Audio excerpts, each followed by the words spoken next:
Welcome to Facts TV News, where everything is true. Shenseea, the next big thing out of Jamaica, says Grange.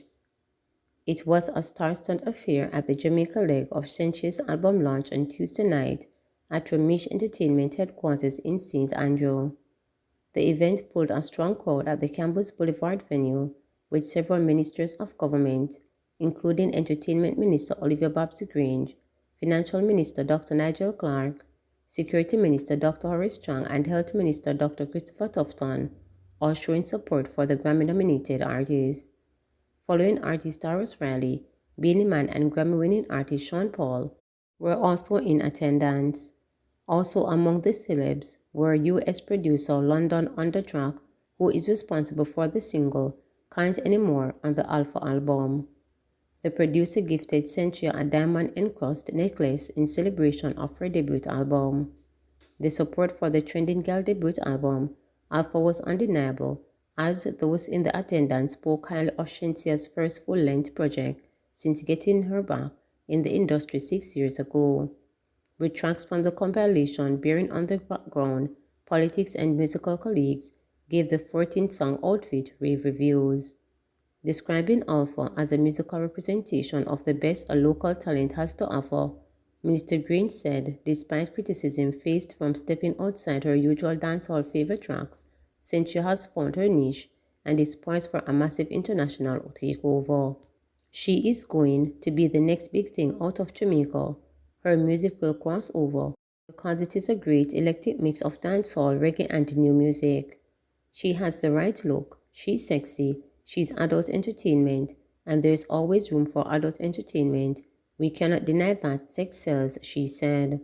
Shenseea has found her niche, and her niche is crossover. There's nothing wrong with that, the Minister of Entertainment and Culture continued. Music is about building, creating the kind of career, and putting out the kind of musical offerings that we as Jamaicans have to give to the world in a way that gets them hooked on our culture. Comparing Shenseea's rise in the international music circuit to that of Patro and Shabba Ranks, whom she co-managed at the height of their careers, Grange said Shenseea will continue Jamaica's rich musical legacy on the overseas market. This takes me back to the days when I co-managed Patro and Shabba. We took dancehall into Black America, and we were able to excite people about dancehall music, so we had to cross over. We really did mix the music, which is exactly what Shenseea is doing now, she shared. You can choose to be a big fish in a small pond or a small fish in a big pond and be able to use the world as your stage, and that is what success is all about. Agreeing with Minister Grange, Downsound Records CEO and Reggae Sunfest boss, Joffest told reporters that Shenseea's leading had blown up so much on the international scene over the past year that a Grammy nomination and multiple chart success are well within Shenseea's reach with Alpha. I think the album has done pretty well. She represents a lot of different kinds of genre on this album, and she didn't lose her culture from dancehall music, and that's big. Also, the kind of promotion that's going on with her in the US is really looking like a Rihanna situation with her, he stated. He continued, this album for me is a way different from what you normally see in the reggae genre. She's so close to her roots, but still expanding her vision to encompass more and attract more people to what is positive about Jamaica. With that said, I don't think that this is even a question that she's a Grammy contender, so we'll see what happens. Dubbing her album debut as just beginning for her, Shenseea said she hopes, now that the album is released, it goes on to gain international chart success. She shared that while her main objective with the album is being achieved, she is always aiming for the next target. With Alpha, I just wanted everybody to love the music. I wanted them to just enjoy what I have done in the past 3 years and a half. All the work that I have put in, I wanted it to pay off, and I really like it starting to do just that, she said. According to Shenseea, though the album has been released, there is still much to be done in terms of promoting the project. Still with my passion for the music, if I achieve something, I start looking at the next target, and that's why I keep on moving.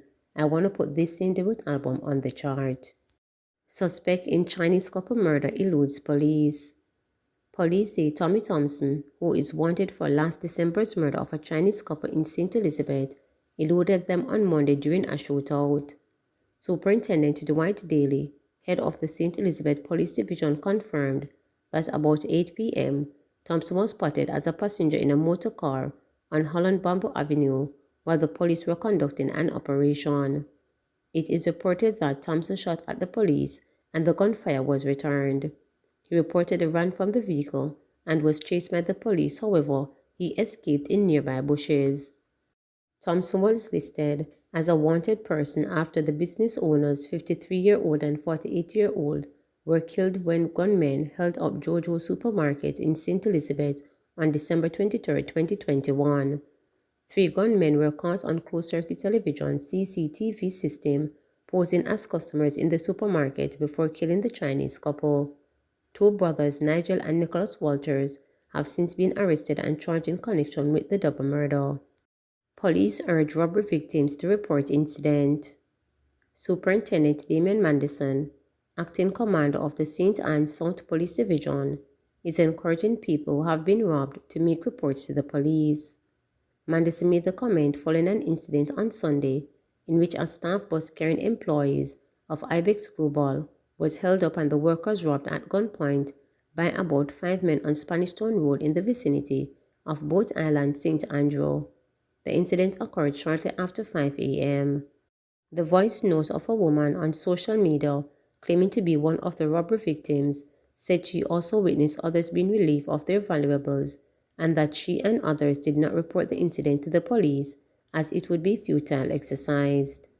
According to Mandison, only 3 persons who were on that bus, including the driver, have come forward to report that they were robbed of phones, bank cards, and other personal items. The superintendent reminded the public that unless a crime is committed in the presence of a policeman, he won't be able to act and can only act if a report is made. One thing I have come to appreciate is that the success rate of combating lawlessness in any society is never embedded solely in the grasp of law enforcement or the police. In fact, it is more so incumbent on the citizens who see something to say something, and that is the only way we can effectively do anything.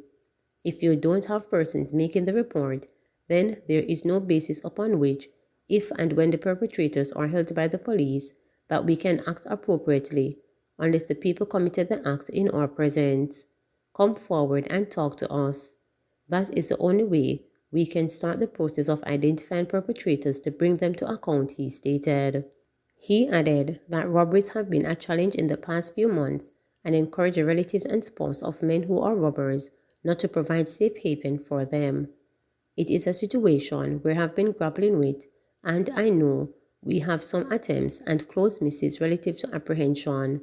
We will continue to reassure the motoring public and the citizens in that area that with cooperation from people who are affected, we will make some breakthrough in these types of incidents, he said.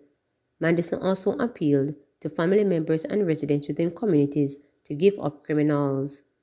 We are asking the communities and the people in the homes of these young men that they would have walked from or walked back to who are using what I used to describe as blood money. I am appealing to them that they should do the honorable thing that would aid them sleeping comfortably at night. We will not stop until we find them for sure. I will encourage them to let history remember them for their act of patriotism rather than to be colluding with criminals, he said. Meanwhile, security expert Robert Simit has suggested that Jamaica remodel its education system to teach youth to think big of themselves and achieve without becoming criminals. Somebody in an inner city community is called elder. What does that tell you about the life expectancy? You cannot preach further to somebody who does not have one. We have been telling youngsters for decades to go to school, get an education, get qualification and certification, and get a job. All that means is that you have more people for the plantation who will fight for minimum wages, he stated. He added, why don't you promote a mindset that says, go to school, get an education, certification, and own something? When you are in class, nobody teaches you to apply lessons in the real world because all they're trying to do is to make their thing look good by getting passes.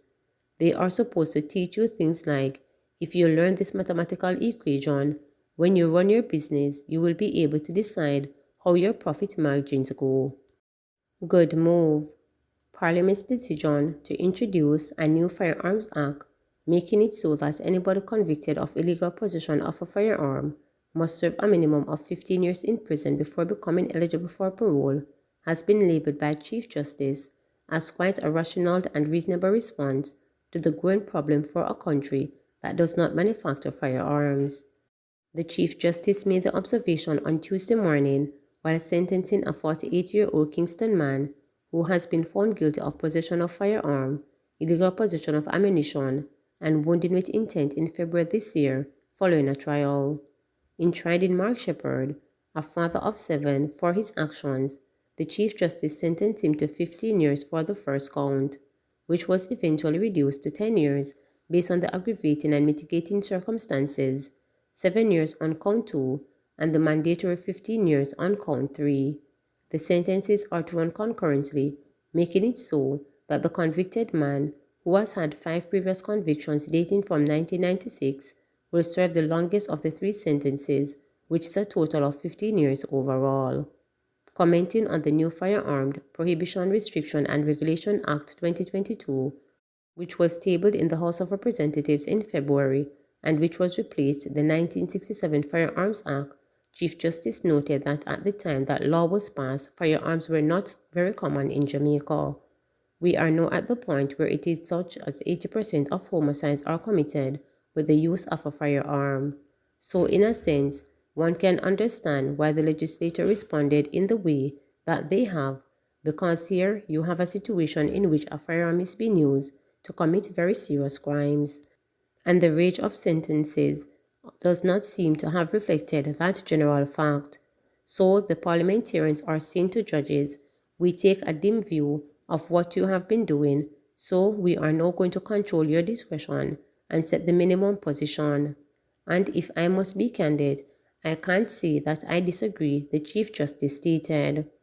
Quite a rational and reasonable response to the growing problem for a country that does not manufacture firearms.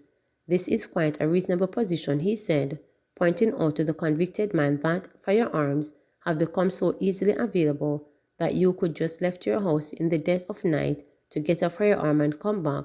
That is how easily available it is. In the meantime, the Chief Justice, commenting on the views expressed by parliamentarians about the sentencing decisions of judge, said the legislature has taken the view that they are very dissatisfied with how the judiciary has been dealing with the firearm offences. I have to assume that legislators are rational persons and that they have been satisfied. They would have embarked on the process of amending various bits of legislation since 2020 to insert minimum mandatory sentences. Please remember to subscribe, like, share, and click the notification bell for daily updates.